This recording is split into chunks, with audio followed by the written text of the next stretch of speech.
Okay guys, I want to show you something. So everybody's busy doing Elf on the Shelf. You know where our elf is? He's in here. He's somewhere in this godforsaken garage. I can't even, you guys. I need to find him, but I'm afraid if I go in here, I am never coming out. So my goal for December is to get this completely cleaned out, and those are all like empty boxes that just get thrown in here. This garage is disgusting. But Elfie is in here. I may have to go buy a new Elfie. Maybe. I don't know. I don't believe that your dress gets bigger when you twirl. Let me see. What? Do you love it? I love it too. No, you need to get dressed so we can go. Who's on the nice list? Me. Why? Because I was dusting the fan. You're dusting the fan? So Leah's putting you on the nice list? Yeah. And Santa. Oh, to tell Santa? Yeah? I'm going to take this out and then leave it for Elfie on the table and then he'll come. That's a great idea. And he say, Santa, Sammy was being a good boy and he was understand what Leah said. And so he'll be some of the presents. That'll be so nice. And then on Christmas. Perfect. Okay, let's see. Let's Let's see. What does it say? Oh, You're on the night list. that's what it says? Perfect. Now that he's on the night list, he can do the more chores. Okay, sounds good. Hey guys, so I just dropped Noah off, and the visit actually went well. He just had a little bit of a hard time when it was time to go back because, well, it's a long story, but he did okay.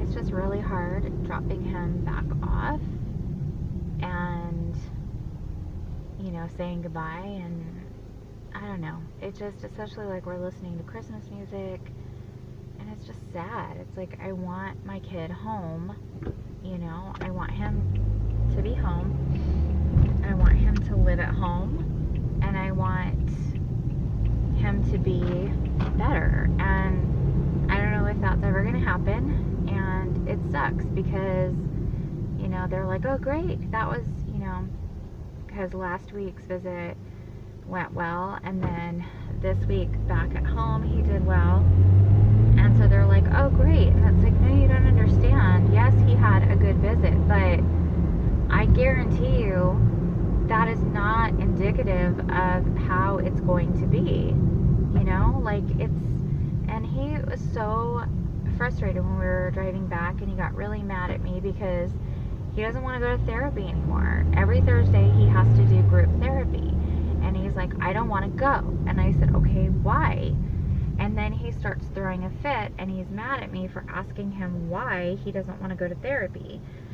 And basically it boils down to, you know, they ask questions, it's talk therapy, they ask questions, he answers, he doesn't really know how to answer, and it's not helpful to him because he can't reflect back on what happened in those events that they want to talk about, and then be able to project into the future how he's going to handle the situation differently.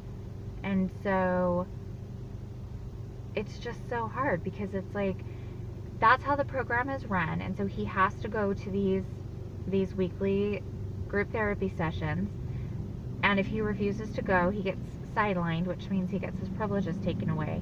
But at the same time, they're not, like, that type of therapy it doesn't benefit him. It doesn't work for kids, most kids with FASD, and so it makes me mad that it's a requirement because it's not helping him. It's not improving his ability to function at a higher level, you know, or cope with his anxiety or his anger or his frustration. It's just not doing any of the things that it's supposed to do. And so I don't know, and it's frustrating, just like consequences, you know. He he's sidelined tonight because he got mad yesterday and wanted to open the presents that he got from this church function that they went to. And this church like donates all of these toys to the boys, and but they have to wait till Christmas to open them. And Noah was just like, and so he was throwing a fit about it last night. And then finally today, okay guys, I don't know if you can see, I just flipped my phone around, but there is a huge full moon in the sky, and I'm not sure if you guys can see it because I can't really look right now, but I'm hoping you can because it's so pretty. I think you can. It probably doesn't do it justice. It is massive.